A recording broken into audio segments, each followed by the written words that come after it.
Assalamualaikum warahmatullahi wabarakatuh. Selamat pagi adik sekalian. Nah, kali ini kita lanjutkan trigonometri kelas 10 matematika wajib, yaitu tentang bagian C, yaitu identitas trigonometri. Nah, ini pelajaran yang sangat menarik sekali. Bagaimana kita mengubah sesuatu yang belum kita ketahui atau belum bisa dicari menjadi mengubahnya dalam bentuk yang sederhana atau bentuk yang mau disederhanakan. Nah, ada tiga identitas trigonometri, yaitu pertama adalah perbandingan trigonometri pada segitiga siku-siku. Nah, ini kan udah umum ya, sudah umum, yaitu sin demi, kosami, tandesa. Nah, yang keduanya nanti adalah kebalikan, identitas kebalikan, sekan itu apa, kosekan apa, kotangen apa. Nah, yang ketiga adalah identitas perbandingan, kemudian yang keempatnya identitas Pitagoras.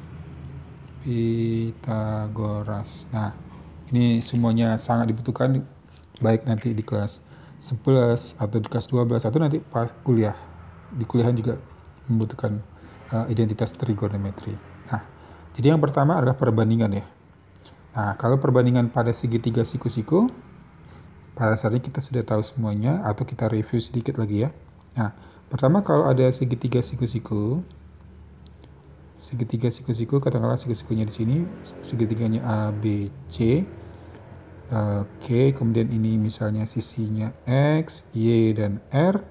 Nah, sin demi, kalau sudutnya alfanya sini, sin demi berarti sin alfa depannya apa? Y per miring-miringnya R. Cos alfa, kosami, sampingnya X, miringnya R. Tan desa, depannya Y, sampingnya X. Nah, kemudian ada tiga yang lain apa? Yaitu kosekan, kemudian sekan alfa, kotangen alfa, ya kan? Nah, sebenarnya ini dari kebalikan nanti. Dari kebalikan kita bisa menghitung atau mencari kosekan itu apa. Oke, yang pertama itu. Nah, yang kedua adalah identitas kebalikan. Oke.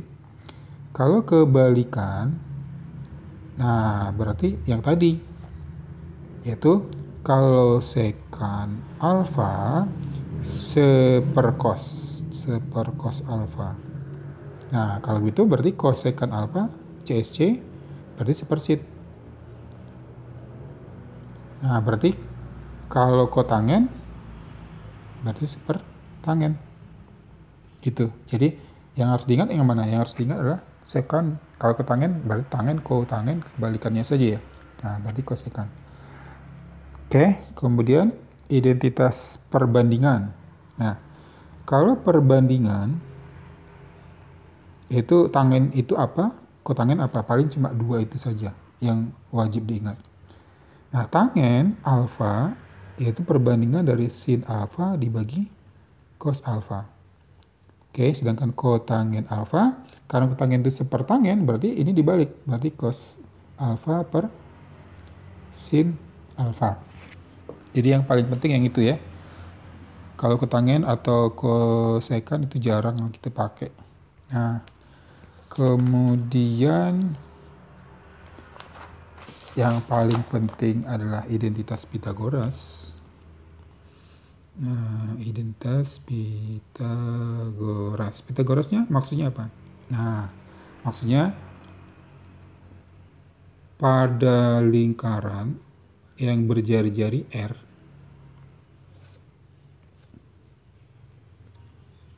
kita buat segitiga, siku-siku. Ini X, siku-siku di sini, berarti ini Y, ini R. Nah, pada segitiga siku-siku berlaku teorema Pitagoras. X kuadrat tambah Y kuadrat sama dengan R kuadrat. Nah, ini kan Pitagoras sudah terbiasa, SMP, SD pun pernah belajar ini kan. Nah, kita akan turunkan rumusnya, yaitu identitas kuadrat. Nah, untuk menurunkan rumusnya kita mulai dari X kuadrat tambah Y kuadrat sama dengan R kuadrat. Kita bagi semuanya dengan R kuadrat. Jadi semua sisi kita bagi dengan R kuadrat. Berarti X per R kuadrat sama-sama dikuadratin ya. Y kuadrat per R kuadrat bisa disatukan sama dengan R kuadrat per R kuadrat berapa? 1. Nah, kalau X per R itu kan samping per miring. Kalau Y per R, depan per samping.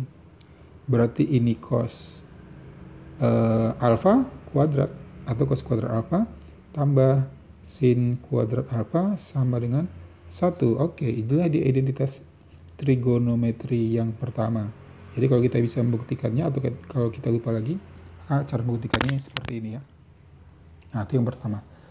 Nah, yang kedua, yaitu kita ingin membuat hubungannya dengan tangen atau kotangen.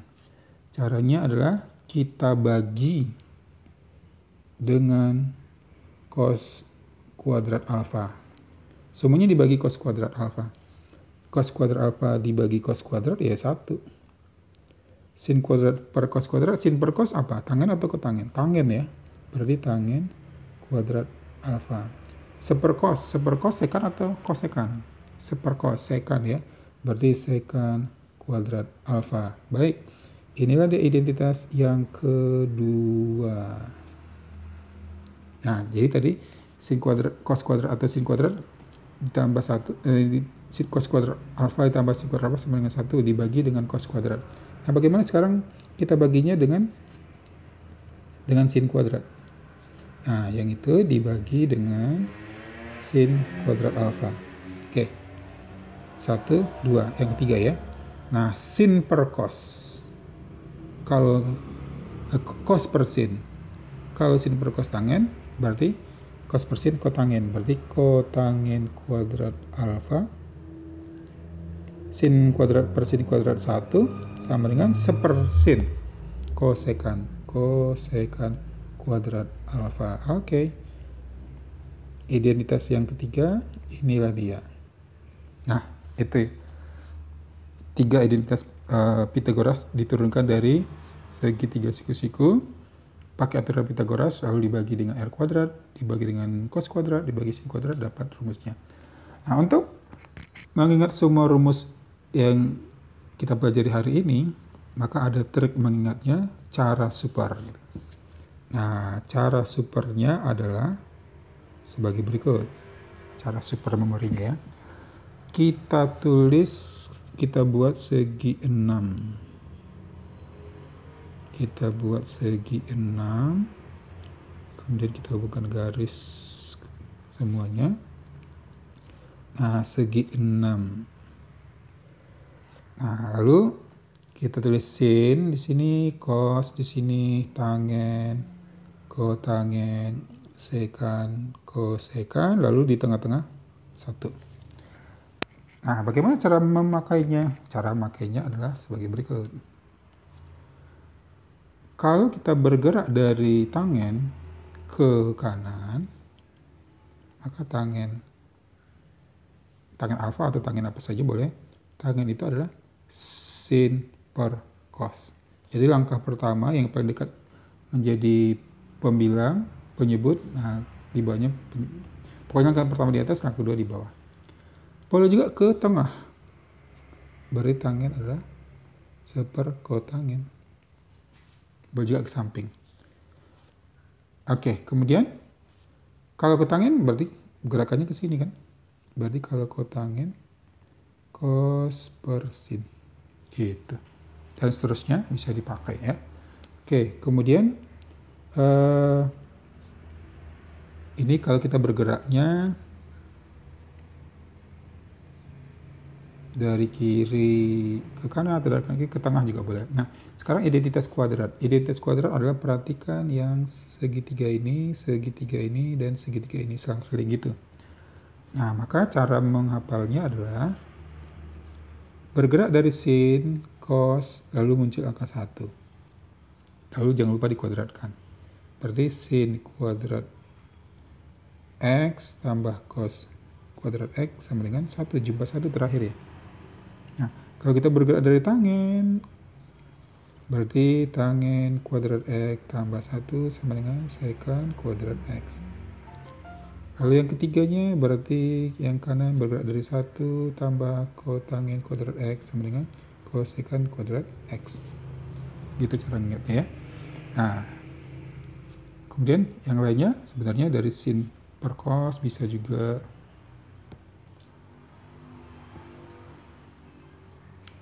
Oke, jadi kalau kita review kembali identitas trigonometri, perbandingan, kebalikan, pokoknya semuanya kita bisa mengingatnya di dalam cara super ini. Nah, cara super ini untuk mengingat identitas trigonometri sangat mudah untuk belajar. Jadi caranya silakan ada dilihat dulu, buat ditulis dulu, lalu dihafal.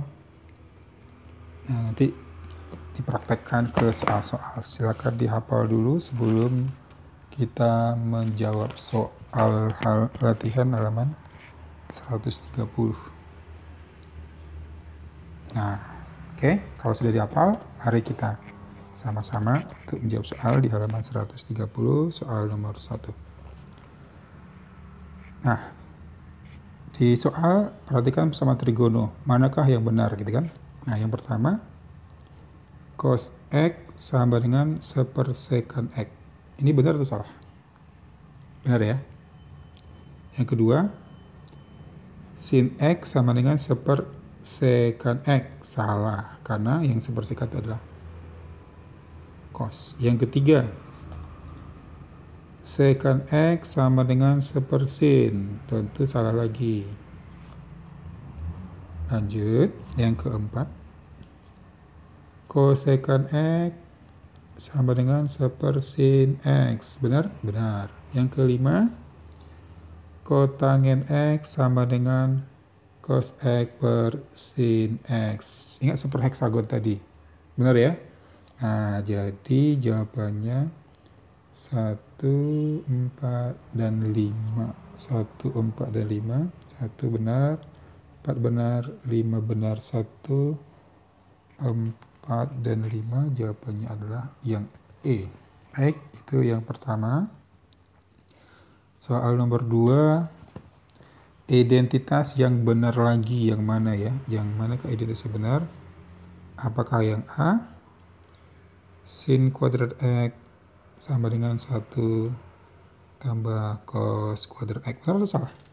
Salah ya, karena yang benarnya apa? Yang benarnya sin kuadrat X tambah cos kuadrat X sama dengan 1. Berarti ini salah. Seharusnya min. Yang B, tangen kuadrat X sama dengan 1 tambah secant kuadrat X. Benar atau salah?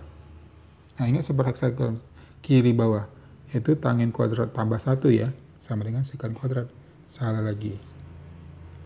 Yang C, kotangen kuadrat X sama dengan 1 tambah cosecant kuadrat X. Benar atau salah? Kotangen, yang 1 tambah kotangen atau cosecant? Kotangen ya, jadi bukan cosecant, jadi salah lagi. Yang D-nya 1 sama dengan secant kuadrat X dikurangi tangen kuadrat X. Benar atau salah? Nah, kalau tangennya kita letakkan ke kiri, tangen kuadrat X tambah 1, ingat segitiga yang di bawah, tangen kuadrat X tambah 1 sama dengan secant kuadrat X. Benar. Nah, berarti jawabannya D, tapi kita coba lihat yang E dulu. 1 sama dengan kotangen kuadrat X kurang cosecant kuadrat X. 1 tambah kotangen sama dengan cosecant ya seharusnya. Oke, jadi jawabannya adalah yang D. Oke, soal nomor 3. Nomor 3, bentuk sederhana dari sin X tan X dibagi secant X. Nah, bagaimana kalau ingin menyederhanakannya? Di opsinya lihat jawabannya hanya satu suku, apakah sin atau sin kuadrat, cos, dan sebagainya. Maka mungkin kita bisa ganti tangen sama secant. Kalau gitu sin X, tangen itu apa? Sin per cos. Sin X per cos X. Lalu secant seper cos atau seper sin? Seper cos. Oke. Lalu gimana? Sin kali sin? Sin kuadrat X per cos X. Cos X yang di sini ya. Lalu dikali cos X per 1. Karena kalau dibagi seper, nanti sepernya hilang. Dibalik. Jadi ini coret, maka tinggal apa? Tinggallah dia sin kuadrat X. Sin kuadrat X. Maka di opsinya jawabannya adalah C. Oke, lanjut nomor 4. Sin kuadrat X ditambah cos kuadrat X dibagi tangen kuadrat X dikurangi secant kuadrat X. Nilainya berapa atau disederhanakan menjadi bagaimana? Oke. Sin kuadrat X, cos kuadrat X bukannya 1? Ya kan? Jadi 1 per... Nah, tangen kuadrat dikurangi secant kuadrat. Kalau kita ingat identitas tangen, berarti kiri bawah. Tangen kuadrat X tambah 1 sama dengan secant kuadrat X. Berarti kalau bentuk tangen kuadrat X kurang secant kuadrat X, secantnya ke kiri, bawa ke kiri, satunya kanan, berarti berapa? Jadi min 1 ya, jadi min 1. 1 dibagi min 1 sama dengan min 1. Jadi jawabannya adalah min 1. Jawabannya A. Nah, nomor selanjutnya nomor 5. Bentuk cos X dikali cosecant X ditambah tangen X. Kalau disederhanakan, maka menjadi apa? Nah, kita berpikir kemana? Kita berpikir cosecant itu apa? Mungkin tangen itu juga kita ganti apa ya kan? Kalau gitu cos X-nya tetap dulu. Cosecant, seper cos atau seper sin? Seper sin. Tangen, sin per cos. Lalu kalau kita distribusikan ke dalam, kita masukkan ke dalam cosnya. Berarti cos X per sin X, cos bagi cos, habis. Berarti tinggal sin X. Cos X per sin X, kebalikan tangen ya. Berarti apa? Kotangen. Kotangen X tambah sin X. Maka di ABCDE-nya ternyata itu udah ada kotangen X tambah sin X. Jawabannya adalah yang C. Baik, demikian pembahasan nomor 5, 1 sampai 5 dulu, nanti 5, 6 dan seterusnya kita lanjutkan lagi.